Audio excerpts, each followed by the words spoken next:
bell to bell.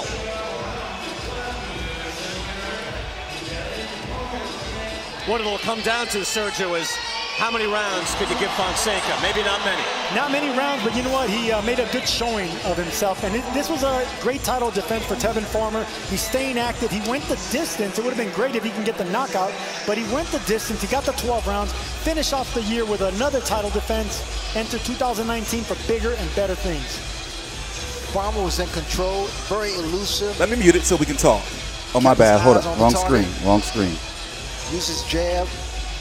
a very good display of boxing. My opinion has changed a bit. Obviously, we have to wait until we see Tank Davis versus Abner Maris, which is going to be in February. It's not official yet, but it's close.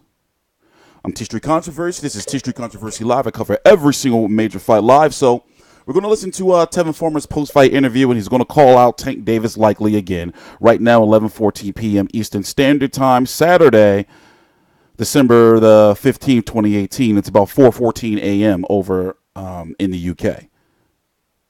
So I think Tevin Foreman can beat Gervonta Davis. I didn't think so last fight, even though he knocked out James Tennyson.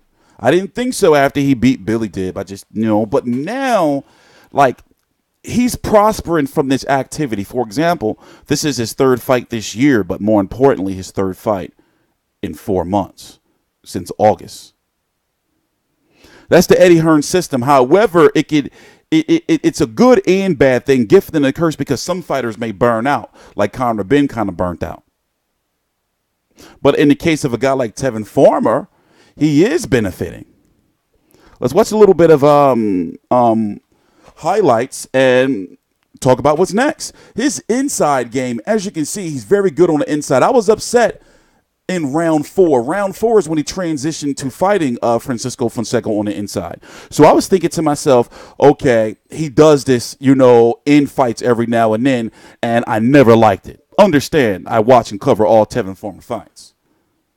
All the ones, obviously, that are available. So this is something that I've noticed that he's gotten better at. Yes, on the inside, he did take some punches that he shouldn't have taken. And against better fighters, he don't want to take those punches. But nonetheless, let's listen in.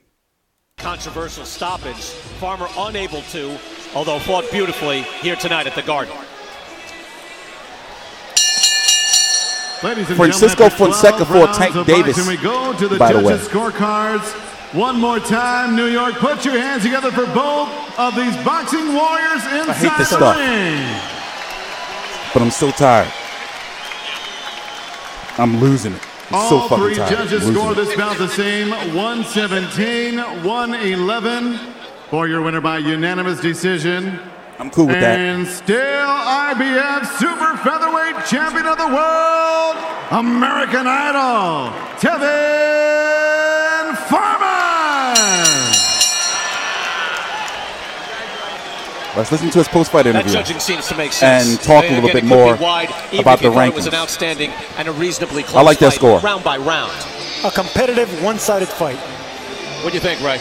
I thought it was one-sided. It was competitive. That's the perfect way to describe it. Foreman displayed some.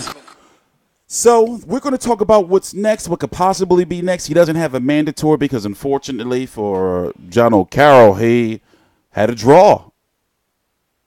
So Tevin Foreman is free to do what he wants. I would love to see him versus Alberto Machado. It's a fight that can happen. Machado is, unfortunately for him, the WBA world champion when he should have been elevated, and Gervonta Davis shouldn't have been fighting for a super world title. As many months, what did you think of your performance? It was a good performance. He was really, really tough, and after a few rounds, we seen he was a little tough, so we started working on things. And it's always room to improve.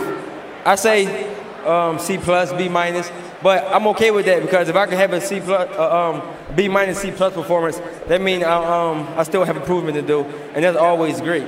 I don't know about no C+. Defensive fighter, that looked like out B+ there throwing about to me. 70 punches per round, looking to score a knockout late in that fight. Why was that? Maybe he took too many punches, I guess. Nowadays, I've been really, really a lot of anger build up, good anger though, and I just want to hurt everybody, you know.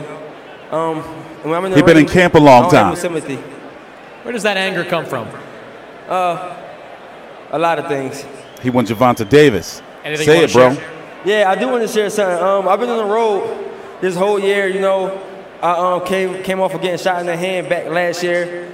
I went to Australia to win the world title. Then I went to Boston October 20th to defend it.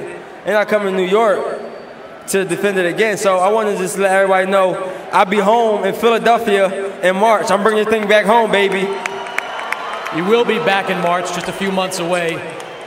You're a sought-after fighter now, you know, because of the contract and because of everything else. I would have loved to see John O'Carroll, though. Who do I want to fight? With the Who wanna Irish. fight me? That's the question. But I want to give a big shout out to Eddie Hearns, Lou DiBella, Matchroom Boxing, Gold the Boy, and DAZN, man.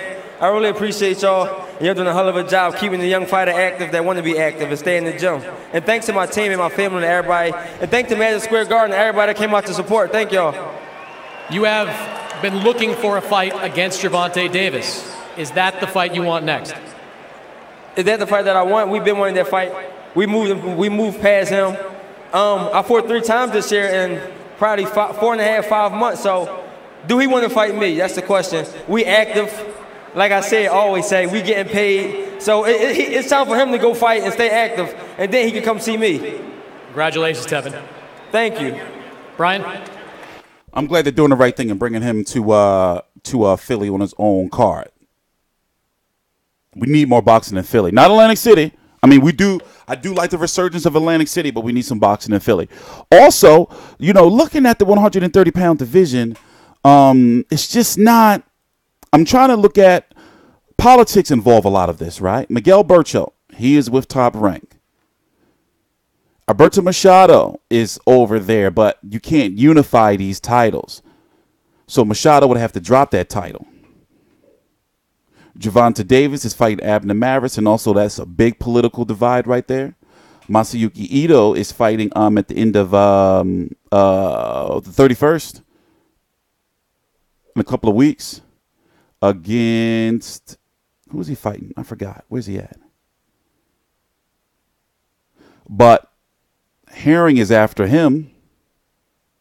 So when you're a champ, you have to fight somebody in the top 15 of your sanctioning body. He has no mandatory. I wonder if they can still squeeze in John O'Carroll. They both fought to a draw for Noise and Carol Fenois. I forgot to pronounce it. So this is the crop right here of names. You may say, well, yeah, he should fight Herring or Lee Selby. It doesn't work like that. I highly doubt he'll get those guys. But nonetheless, it's going to be good for him. I'm glad that he's active. I'm glad that he's making money. And he did make the right decision by signing with his own. This is really working out for him, fighting multiple times a year. You know, I'm TstreeT Controversy. This is TstreeT Controversy Live. Please subscribe.